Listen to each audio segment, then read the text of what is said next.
Como que eu implanto uma ET dentro do meu projeto? O jeito mais fácil de explicar isso é começando pela construção a ser construída.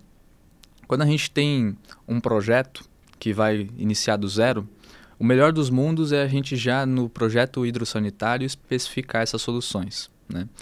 Então, quando você está construindo num lugar onde você não tem acesso à coleta da companhia de esgoto, você precisa tratar no seu próprio terreno.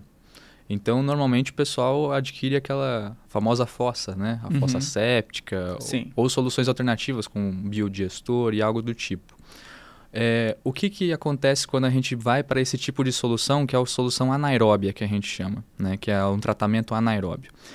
A taxa de eficiência ela é muito baixa. Então, você não tem garantia de tratamento eficiente para poder fazer o descarte desse esgoto que você vai estar gerando sem nenhum risco de contaminação. Então, quando a gente especifica uma estação de tratamento, né, quando a gente fala de ETE, a gente está especificando uma solução que é aeróbia, ou seja, ela vai ter uma taxa de eficiência de tratamento muito maior na remoção de matéria orgânica, e aí sim você pode fazer um descarte com zero risco de contaminação e até mesmo fazer o reuso. Quando a gente pensa em fazer reuso de esgoto tratado, você já começa a fechar o ciclo da água dentro do seu próprio terreno.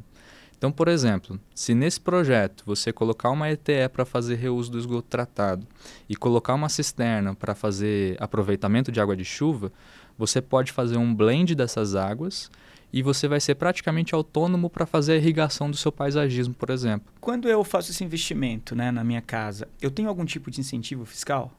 Por exemplo, porque tudo bem, para eu fazer esse investimento, né, entendo que não é um investimento aí que eu tenho que pensar a curto prazo, tem um investimento, eu entendo, a longo prazo, né?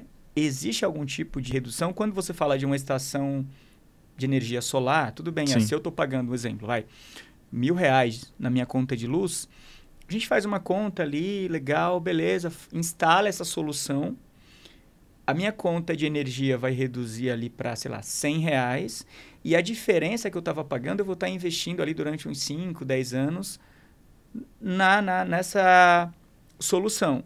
Após esse período, né, beleza, está quitado, basicamente a minha conta vai continuar aquele mesmo valor. Então, eu pensei a longo prazo. Sim. No caso de vocês, tem essa conta, assim, vocês já fizeram essa conta? E como que funciona?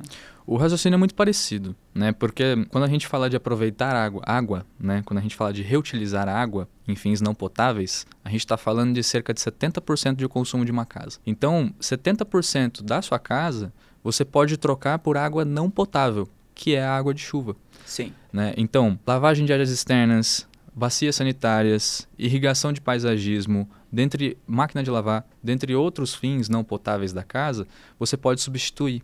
E aí você vai estar poupando na sua conta de água. Esse é o primeiro ponto.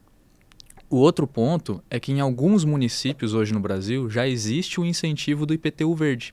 Para quem tem essas soluções, né, o IPTU já tem um certo desconto por conta da prática sustentável. Então isso varia muito de lei municipal, mas existem já municípios que já estão adequados para isso e acaba sendo um incentivo governamental ali, né, para você ter muito bacana, esse payback, né?